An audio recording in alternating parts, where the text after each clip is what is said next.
Saudaraku yang kekasih, bukan Allah kurang panjang untuk menolong,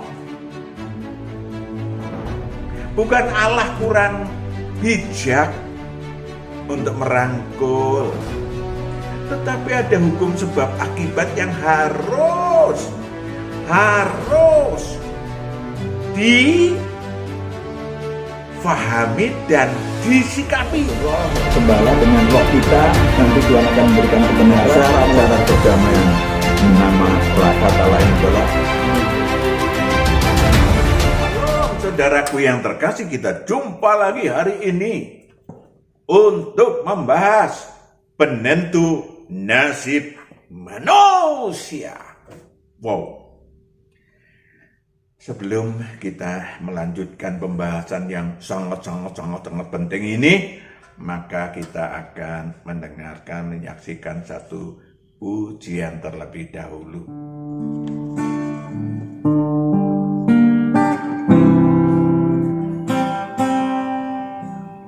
Kau telah memilihku sebelum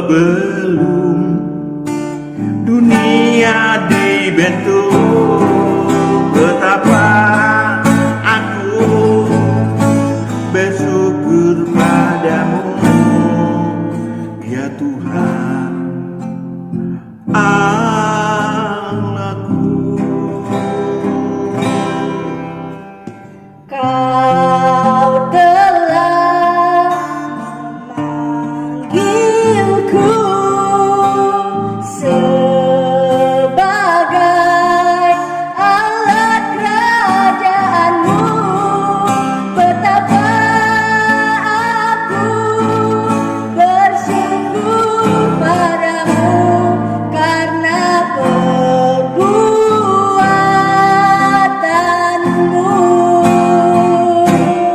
Jadikan aku bait sucimu yang kudus dan yang tiada bercela. Jadikan aku mesbah doamu bagi keselamatan bangsaku. Jadikan aku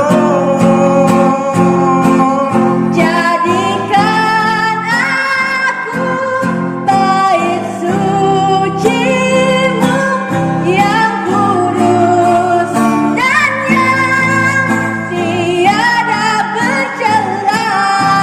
jadikan aku mesbah doamu Bagi keselamatan bangsaku, bagi keselamatan bangsaku.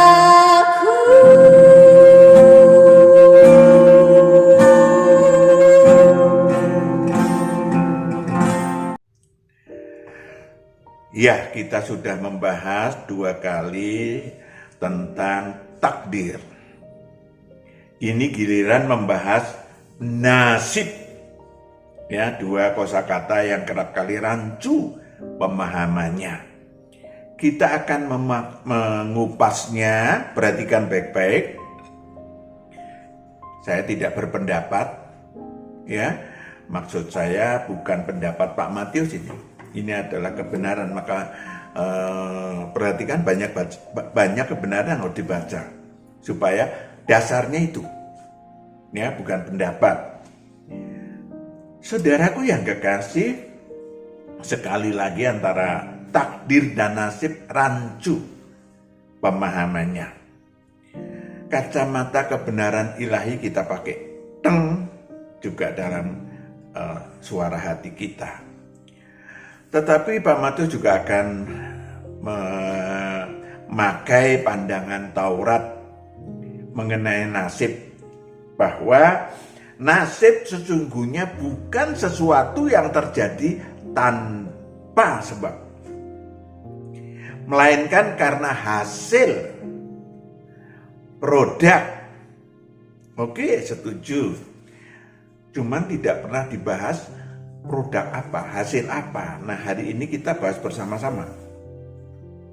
Pak Matius akan menambahkan uraian dari kacamata kebenaran ilahi, akan melengkapi di bawah ini. Nasib adalah hasil atau produk dari, perhatikan baik-baik, hutang maut yang menghasilkan kutuk dan nasib buruk. Keluaran 20 ayat 3 sampai 5. Keluaran 20 ayat 3 sampai 5. Jangan ada padamu Allah lain di hadapanku.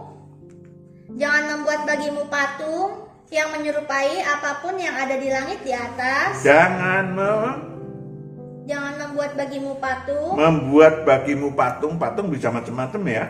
Patung, saudara menyembah patung, menyembah duit, menyembah harta, menyembah macam-macam. Jadi nggak cuma patung. Contoh ini aja garis besarnya. Lanjut. Atau yang ada di bumi di bawah, atau yang ada di dalam air di bawah bumi. Jangan sujud menyembah kepadanya. Jangan sujud menembak kepadanya, ketergantungan kepadanya. Ingat, ya, jadi jangan gambarannya patung, jimat, nggak lagi, udah nggak modern, itu kuno itu, walaupun masih banyak dipakai orang, tapi udah digantikan. Iblis pinter juga ya, menggantikan orang menjadi harta, patung menjadi mobil mewah, patung menjadi harta. Lanjut. Atau beribadah kepadanya, sebab aku Tuhan Allahmu adalah Allah yang cemburu, yang membalaskan kesalahan bapa kepada anak-anaknya, kepada keturunan yang ketiga dan keempat dari orang-orang yang membenci aku. Saudaraku yang kekasih, ada yang berpendapat nggak ada dosa keturunan, dosa bapaknya ya ditanggung bapaknya dong, nggak adil Allah. Bukan, maksud saya benar itu benar. Dosa bapaknya ditanggung bapaknya, ya, dimanapun juga memang benar demikian. Tetapi ketika saudara menyembah patung, saudara menyembah fasilitas yang disediakan iblis, kekayaan, kemuliaan dunia, jangan terkejut bumbunya apa terserah. Ya. Jangan terkejut, jangan kaget kalau iblis punya hak menagih fasilitas yang diberikan iblis beribu kali lipat dari yang diberikan iblis. Ya kan? Menagihnya tadi diperbolehkan menagih bapaknya, yang kakeknya yang membuat hubungan dengan menuhankan apapun tadi, anaknya, cucunya, cicitnya. Maka ada anak cacat, ya, Allah tidak membuat seseorang yang tidak baik cacat, dah. Tetapi ya tadi, ya kan, tadi ada hasil daripada apa yang disebut hutang maut. Iblis berhak membuat kutuk dan nasib buruk pada tadi yang pertama sampai keturunan ketiga. Saudaraku yang kekasih, pelanggaran atas akibat pelanggaran, taruh tadi akibat hutang maut, terus akibat pelanggaran. Jadi Allah, sekali lagi, jangan pernah saudara berpikir kalau tidak akan pernah Allah mengubah nasib saudara. Jangan pernah berpikir Allah jahat. Never. Allah sangat super baik, tidak ada setitik pun jahat. Oke? Yang perlu dimengerti adalah saudara membuka tirai yang ditutupkan iblis karena membuat Allah jahat dan seterusnya. Maka ada lagi hukum dosa dan hukum maut, sehingga Allah terpisah. Yesaya 59 ayat 1 dan 2. Yesaya 59 ayat 1 sampai 2. Sesungguhnya tangan Tuhan tidak kurang panjang untuk menyelamatkan, dan pendengarannya tidak kurang tajam untuk mendengar. Tetapi yang merupakan pemisah antara kamu dengan Allahmu dan Allahmu ialah segala kejahatanmu, dan yang membuat dia menyembunyikan diri terhadap kamu sehingga ia tidak mendengar ialah segala dosamu.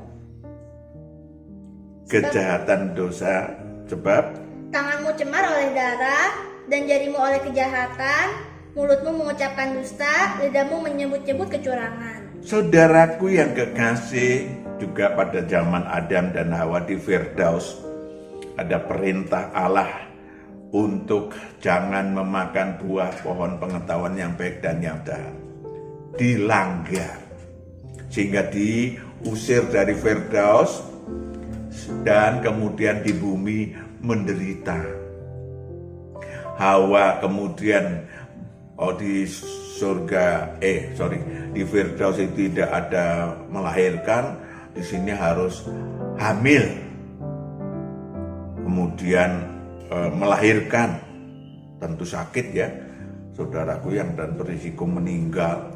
Dan kemudian sang suami Adam yang biasanya cuma jaga taman yang baik,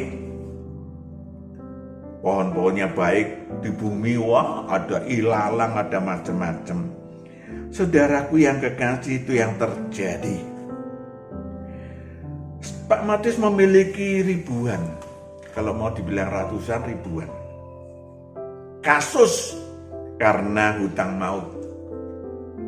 Ya, baru beberapa hari yang lalu saya dilaporin kembali oleh orang yang terakhir hidup dari satu keluarga yang terdiri 7 orang, tinggal 1 orang.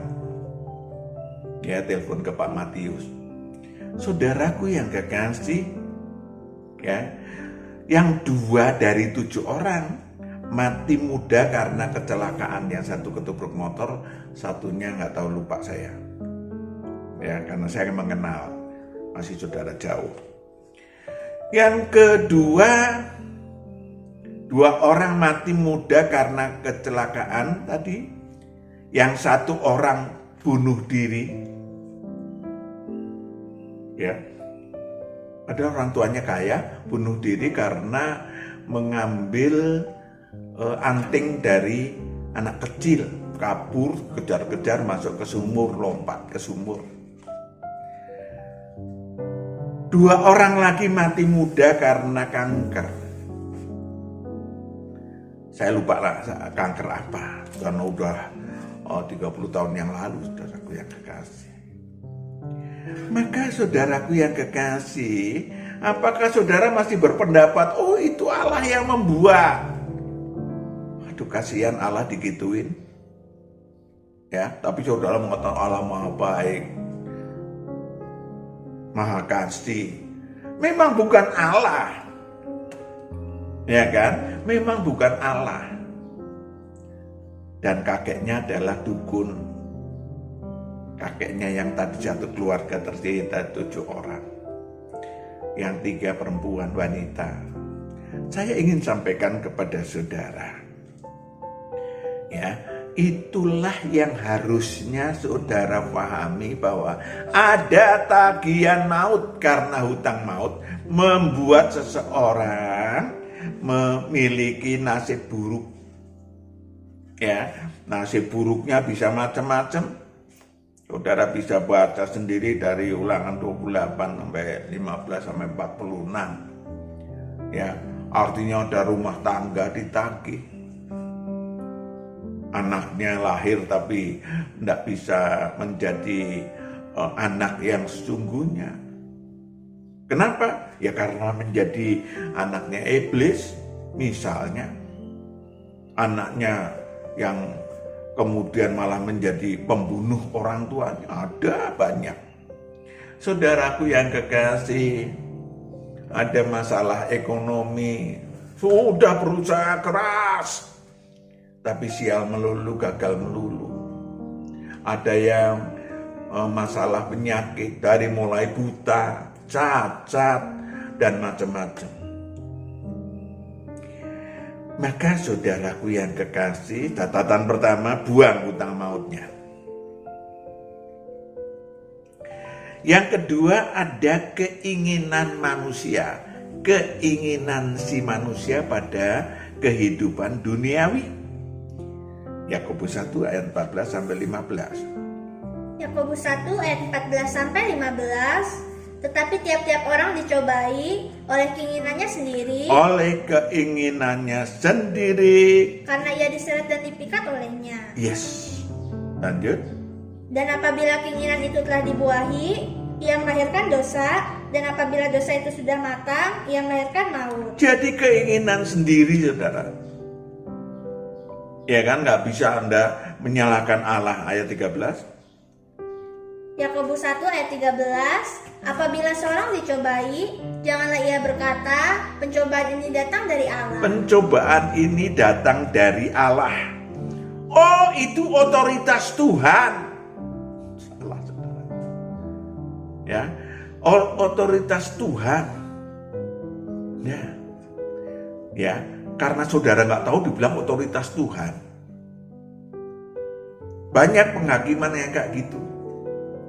Seakan-akan penghakimannya baik ya, otoritas Tuhan. Tapi nanti akan menjadi begini. Mana sih Tuhan, saya udah berdoa. Mana Tuhan, saya orang baik kok.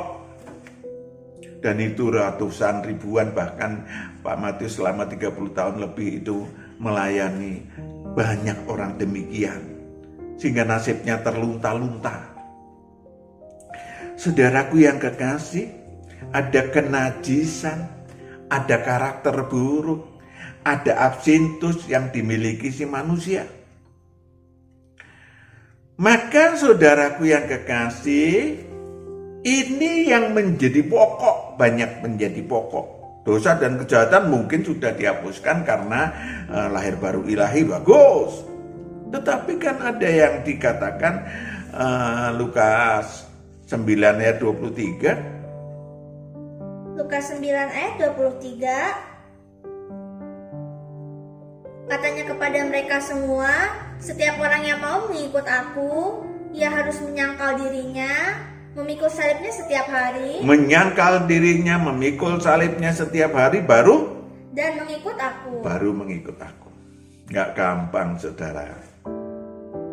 Masih ada yang disebut selain keinginan tadi, ada karakter buruk, kenajisan, absintus. Yang ada itu menjadi penyebab seseorang bernasib buruk. Ya, penyebab. Pak Matius masih ingat saya. Oh iya, siapa nih? Lupa aku. Si Anu. Yang 2 tahun yang lalu Tuhan suruh saya tidak boleh ngerokok lagi. Lalu saya sekarang di rumah sakit. Dokter bilang kanker paru-paru. Saya ajak berdoa. Cuman saudaraku yang kekasih, bukan Allah kurang panjang untuk menolong. Bukan Allah kurang bijak untuk merangkul. Tetapi ada hukum sebab akibat yang harus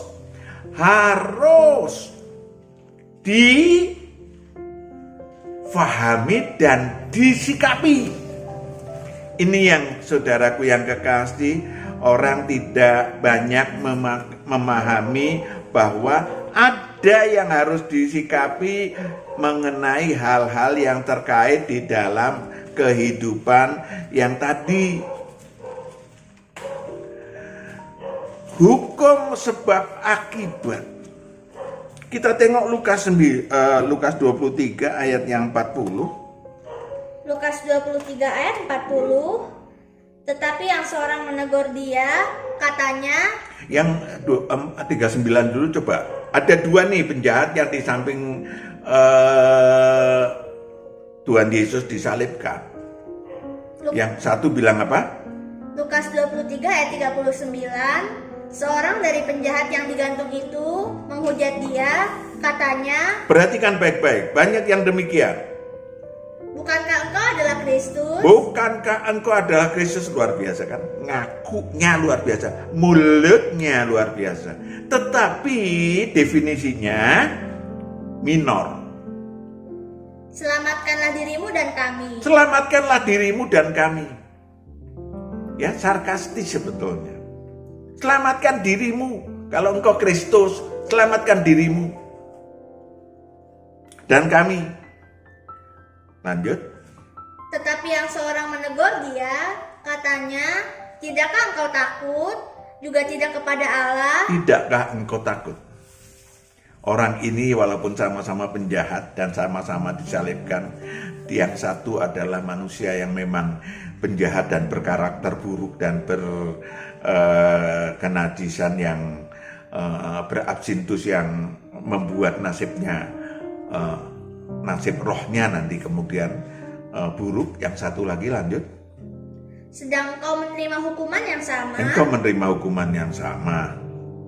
Kita memang selayaknya dihukum. Kita memang selayaknya dihukum. Perhatikan baik-baik. Ada kalimat yang sungguh indah untuk mengubah nasib saudara. Yakni kita merendahkan diri dan mengatakan, jangan begini, jangan menghakimi, tetapi menengok mawas diri. Kita selayaknya dihukum. Saya memang sudah 30 tahun merokok setiap hari itu 2 bungkus. Jadi saya selayaknya memang memiliki terkena kanker paru-paru. Ya sudah. Ya Allahku, aku memang harus dihukum karena harus kena kanker paru-paru. Terserah engkau. Kalau engkau mau pakai aku untuk melayani Tuhan, saya akan pakai melayani Tuhan. Sembuh atau tidak sembuh, itu dia. Lanjut. Sebab kita menerima balasan yang setimpal dengan perbuatan kita. Kita menerima balasan yang setimpal dengan perbuatan kita. Tetapi orang ini tidak berbuat sesuatu yang salah. Membela Tuhan. Orang ini, ya, dia belum tahu siapa orang itu, tetapi hatinya tahu bahwa orang ini tidak bersalah. Lanjut. Lalu ia berkata, Yesus, ingatlah akan aku apabila engkau datang sebagai raja. Rohnya menjadi percaya, rohnya tuh tampil dan menjadi percaya kepada manusia yang sama-sama loyo, tetapi dia percaya itu adalah raja. Dan sang penjahat yang satu ini yang membela Tuhan, yang bertanggung jawab, ya, yang rendah hati, itu kemudian lanjut. Kata Yesus kepadanya, aku berkata kepadamu, sesungguhnya hari ini juga engkau akan ada bersama-sama dengan aku. Engkau akan ada bersama-sama dengan aku di dalam Firdaus. Di dalam Firdaus. Luar biasa. Saudaraku yang kekasih, banyak orang ketika sakit, ya, minta tolong, Tuhan tolong. Ya Allahku, engkau Kristus, engkau pasti mampu menolong. Tanganmu luar biasa. Haleluya. Bagus. Bagus. Tetapi saudaraku yang kekasih, yang dibutuhkan adalah bahwa saudara membuang membuang karakter buruk, membuang kenajisan, membuang absintus dalam diri saudara. Supaya roh-roh jahat tidak kembali membuat nasib saudara semakin buruk. Kan itu tidak mudah. Tidak mudah. Pak Matius bukan psikolog tapi memegang majalah psikologi selama belasan tahun. Jadi banyak kasus. Pak Matius melayani sudah 30 tahun lebih. Banyak kasus. Dan banyak yang stereotip, yakni orang-orang yang tidak tahu diri, orang-orang bebal, orang-orang mau menang sendiri, menghakimi orang lain, menghakimi Tuhan. Itu yang terjadi. Maka saudaraku yang kekasih, setelah lahir baru ilahi, dibilang apa? Memikul salib memikul salib, menyangkal diri dan mikul salibnya setiap hari. Membuang kenajisan, membuang absintus, membuang karakter buruk, lalu mengangkat roh, tubuh dan jiwa supaya pantas ikut Kristus. Pantas.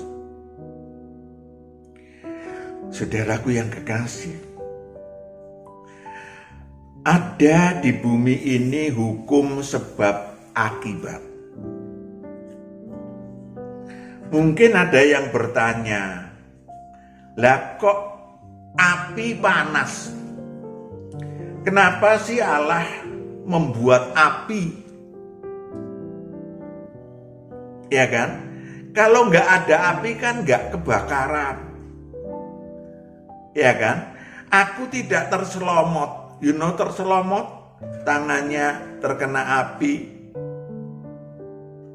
Mas, sampean itu bukan binatang. Sampean itu manusia.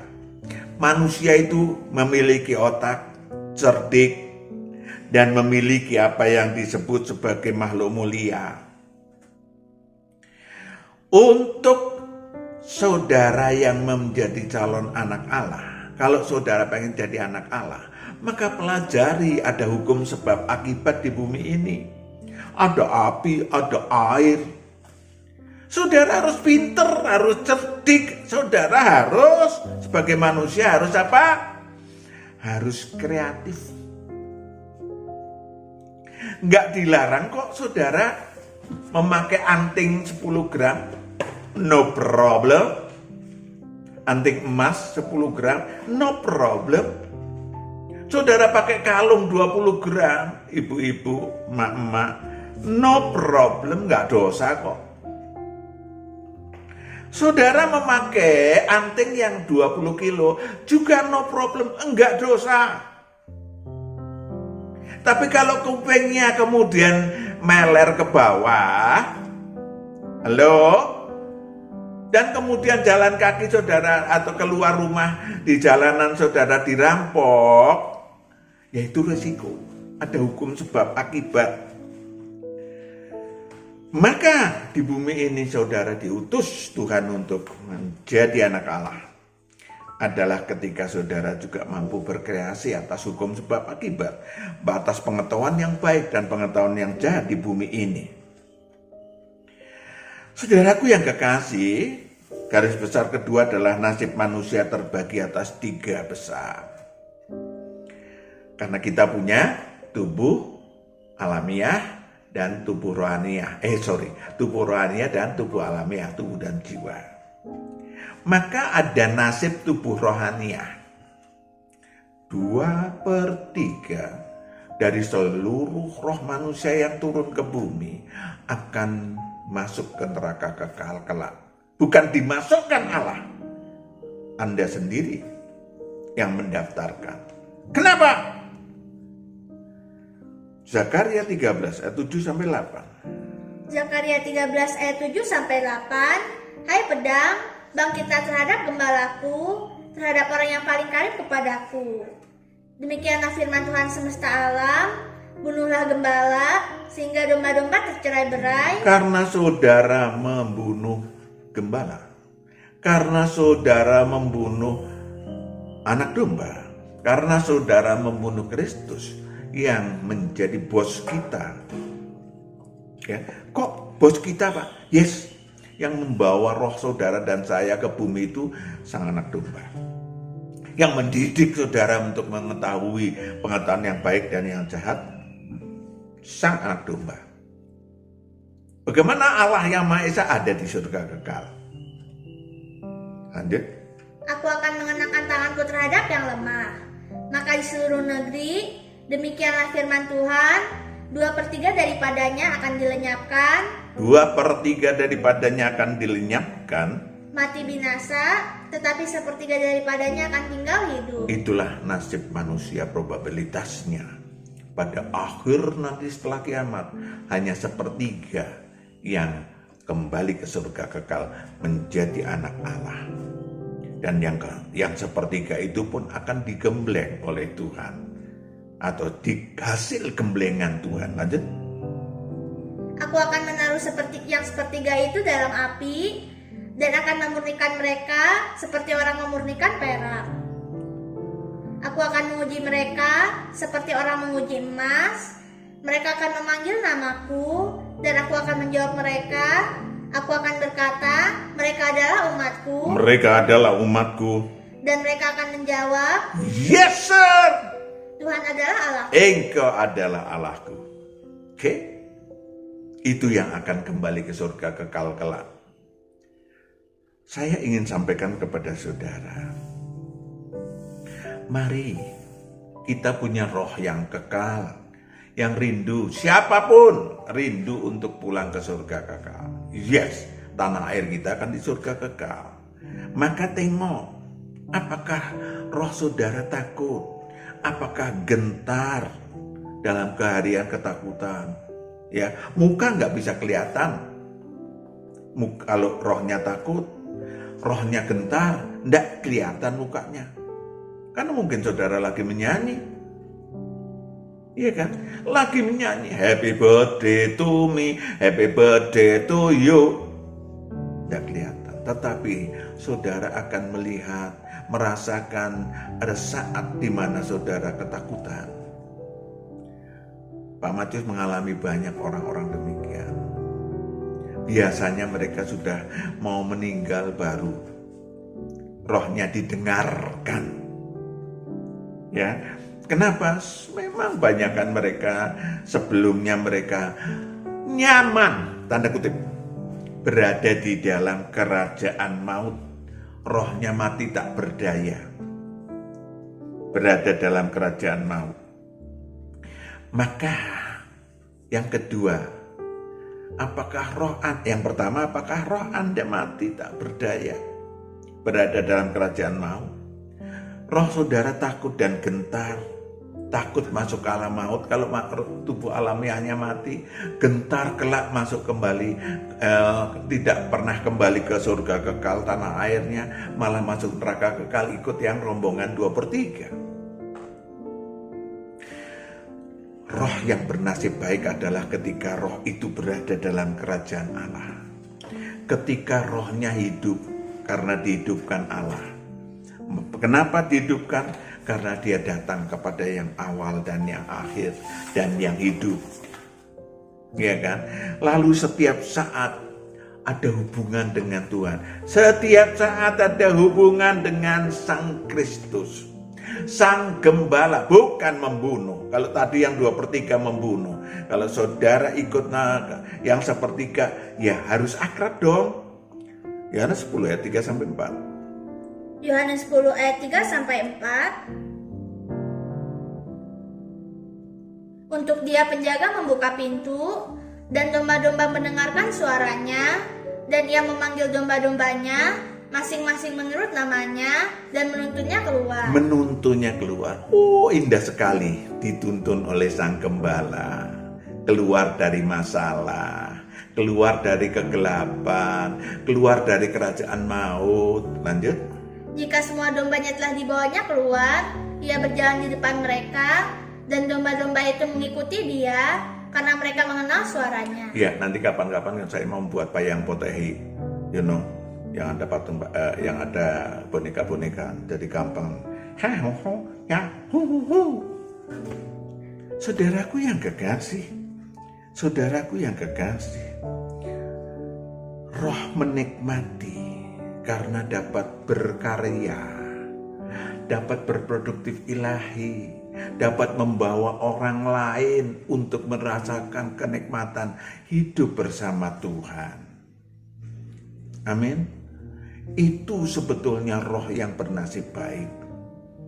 Ya kan? Supaya saudara melakukan, enggak macam-macam.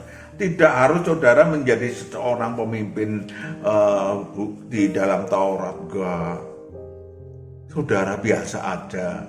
Jadi tukang ojek juga nggak apa-apa. Jadi pengendara Gojek, no problem.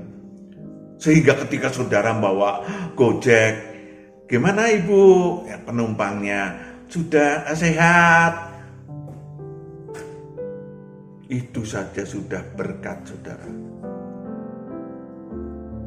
Kehujanan nggak mengeluh, jaket saudara diberikan kepada bapak-bapak tua yang menjadi penumpangnya supaya nggak kehujanan. Wow, hebat kan? Iya kan? Kalau kayak gitu tukang Gojek, Grab dan segala macam yang banyak masuk surga. Iya. Nah, saudara menjadi terang, jadi garam bagi banyak orang. Saudara pengemudi Grab, begitu penumpangnya masuk, apa kabar ibu? Apa kabar bapak? Saudaraku yang kekasih, dapatkah demikian? Karena dengan demikian, Yohanes 14 ayat 27. Yohanes 14 ayat 27. Damai sejahtera ku tinggalkan bagimu, damai sejahtera ku kuberikan kepadamu, dan apa yang kuberikan tidak seperti yang diberikan oleh dunia kepadamu. Yes, ada damai sejahtera ilahi untuk roh saudara. Janganlah gelisah dan gentar hatimu. Engkau tidak lagi gentar dan gelisah untuk masuk ke alam maut, untuk masuk neraka kekal kelak. No, karena Anda sudah menyusun kasih ilahi dalam diri saudara. Saudara mulai dengan empati, nggak usah besar-besar. Ya kan, nggak usah besar-besar.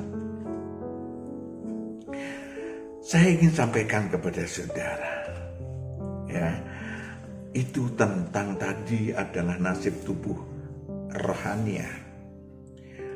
Yang terakhir adalah nasib tubuh alamiah. Apakah saudara bernasib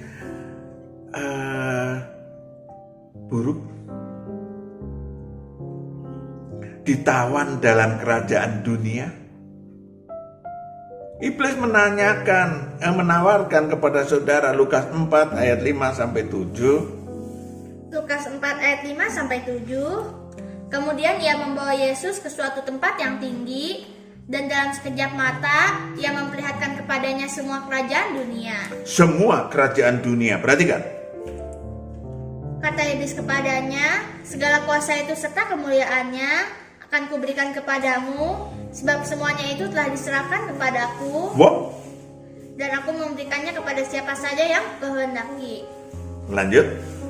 Jadi jikalau engkau menyembah aku, seluruhnya itu akan menjadi milikmu. Dan itulah yang disediakan oleh iblis, namanya kerajaan dunia, kenikmatan duniawi, di mana saudara dapat fasilitas untuk kemuliaan duniawi dan jabatan duniawi.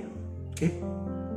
Ya, tentu saja tadi sudah dibilang akan dibayar 4 keturunan, ya kan?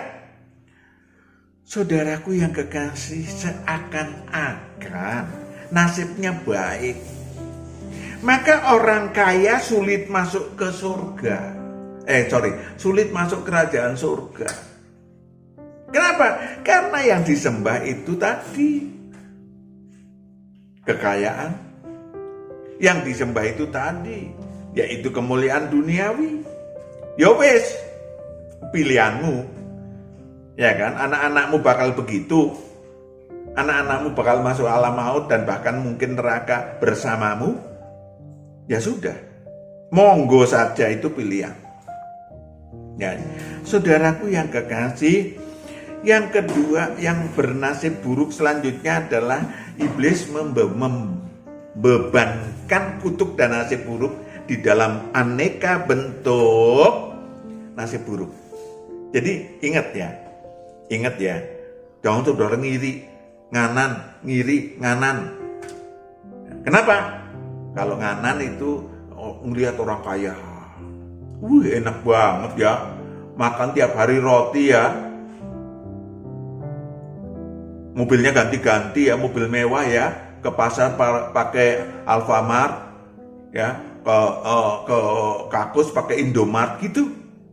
Saudaraku yang kekasih, sulit sekali orang kaya masuk ke kerajaan surga. Boleh kaya, tetapi kaya juga di hadapan Tuhan. Oke, ada lagi yang kedua adalah nasib buruk, dan benar-benar ditindas oleh iblis dan roh-roh jahat yang pernah tinggal dalam diri saudara atau yang masih tinggal dalam diri saudara. Mau nasibnya ekonomi jeblok, nasibnya keluarga jeblok, nggak punya anak dan seterusnya. Nasib dalam penyakitnya macam-macam, dari mulai panuan sampai segala macam yang mengerikan, sakitnya macam-macam. Ya, roh jahat menguasai tubuh alamiah saudara, sehingga mereka akan merencanakan ditawan atau dibunuh. Wahyu 13 ayat 10. Wahyu 13 ayat 10. Barang siapa ditentukan untuk ditawan, ia akan ditawan. Barang siapa ditentukan untuk dibunuh dengan pedang, ia harus dibunuh dengan pedang. Ditawan ada dua tadi kan, ditawan dalam kerajaan dunia, sugih kaya raya, dan kemudian memiliki jabatan tinggi. Ada nasibnya secara umum kelihatan buruk. Dan lalu caranya gimana Pak? Supaya terlepas dari nasib buruk. Caranya Sabtu depan. Caranya yang mendatang akan kita bahas. Mengubah nasib buruk. Yang ini serap dulu. Kita berdoa. Bapa di surga, Hamba serahkan anak-anakmu ke dalam tangan. Engkau yang memiliki mereka, Engkau yang memberikan kebenaran-kebenaran yang barusan kami bahas bersama. Kami belajar dan mengajar. Tuhan berkati kehidupan anak-anakmu. Dalam nama Yesus sampai berdoa minta syukur. Haleluya. Amin. Salam. Tuhan berkati.